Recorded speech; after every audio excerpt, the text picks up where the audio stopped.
E aí, tudo bem? Hoje a gente vai começar a nossa primeira videoaula fazendo uma revisão sobre os conteúdos que a gente trabalhou.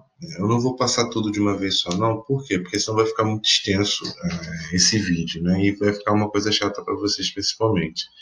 Sei que você já tem uma demanda muito grande de atividades para serem feitas, então não quero fazer com que fique muita coisa para vocês fazerem. Então, aos poucos, a gente vai se acostumando, a gente vai fazendo o nosso passo a passo, devagarzinho, e aí a gente, no final do processo, acho que a coisa vai fluir da melhor maneira possível.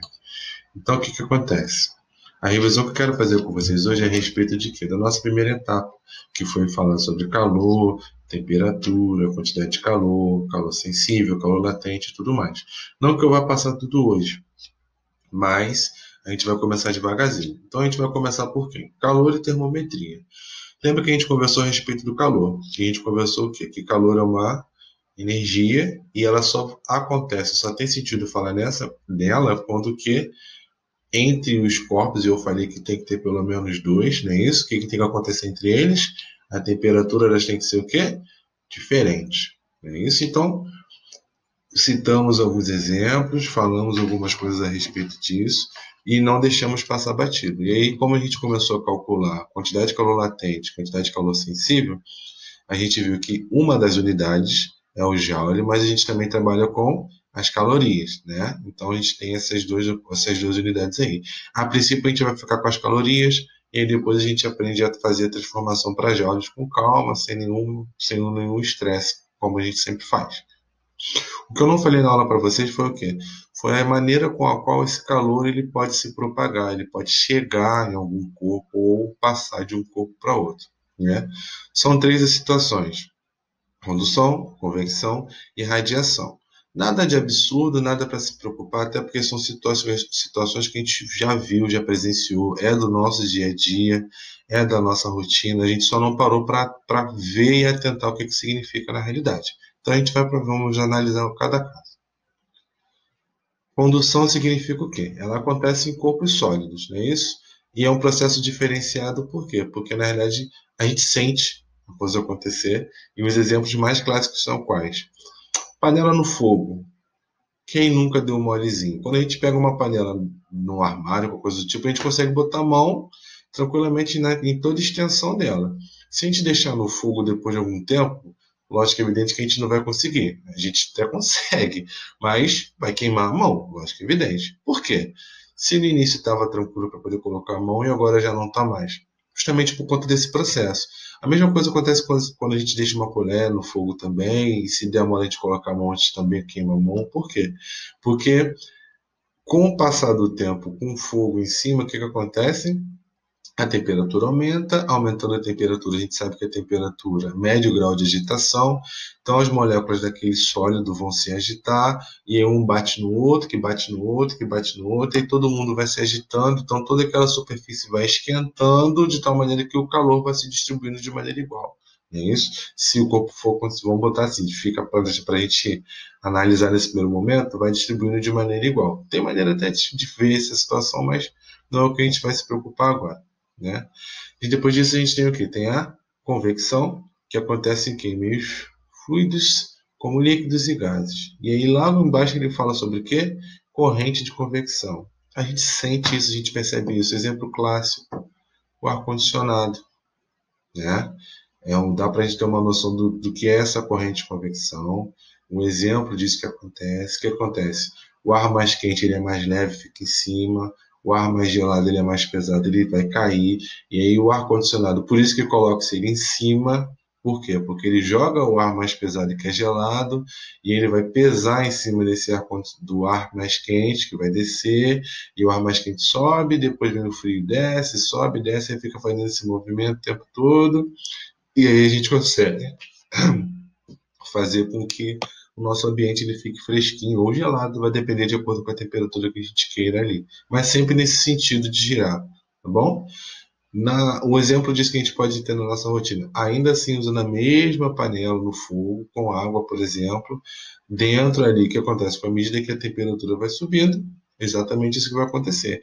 A massa de água mais quente vai ficar em cima, a menos quente embaixo, vai subindo, vai descendo, vai subindo, vai descendo, vai subindo, vai descendo, vai fazendo esse movimento, certo? Radiação, ele é o quê? É a transmissão por onda eletromagnética. A gente não vê, certo? Mas a gente usa direto o famoso micro-ondas. É isso. Quem nunca, na nossa correria, pegou aquela pizza, né, e botou lá para poder esquentar, para poder salvar? Quem nunca pegou um leite para poder esquentar, um Nescau para poder fazer, para quem gosta, para quem pode, que eu não posso, que eu tenho energia de chocolate, mas quem nunca usou? Né? E o interessante é o quê? Ele é o único processo que pode acontecer o quê? No vácuo, certo? Lembrando que vácuo é ausência de matéria. Botei para vocês aqui uma imagenzinha para poder ficar fixo na cabeça de vocês as três situações, tá vendo? O cabo esquentando, a massa de água ali girando, porque o mais frio vai descer, o mais frio vai descer, a massa mais quente vai subir, vai ficar nesse movimento. E a radiação, quando a gente chega próximo ali do fogo, a gente sente a temperatura, a gente sente uma quentura, vamos colocar assim, é isso? E aí por conta da radiação. E aí, passando disso, a gente falou sobre o quê? Sobre temperatura. Lembrando que temperatura nada mais ou menos do que o quê?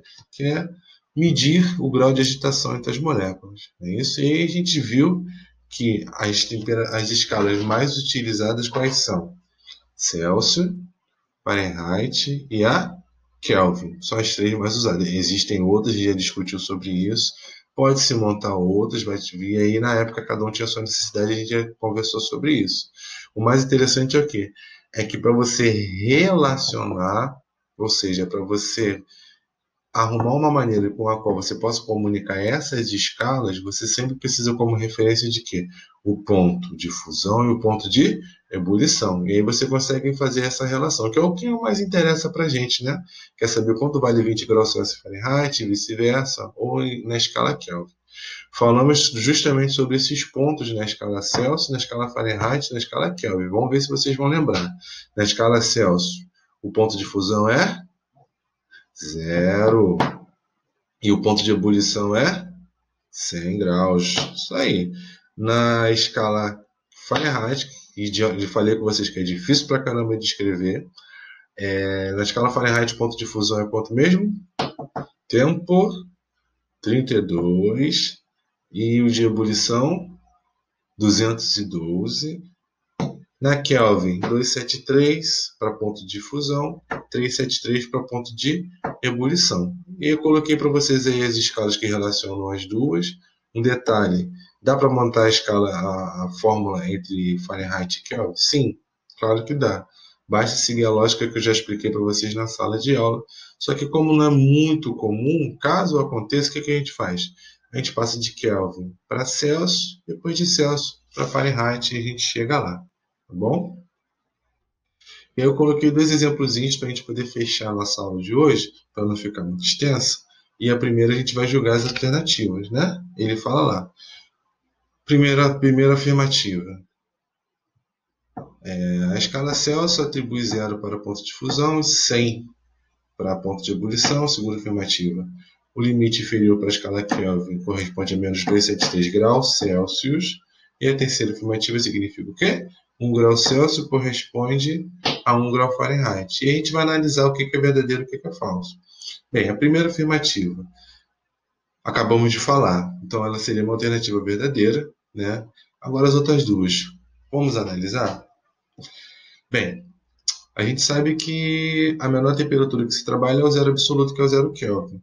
Se a gente fizer essa mudança na escala, entre a escala Celsius e a escala Fahrenheit, a gente descobre que a temperatura, de fato, ela vai dar menos 273, onde a gente conclui que a temperatura, onde a gente conclui que as afirmativas, perdão, meus amores, a afirmativa 1 e 2, elas estão corretas.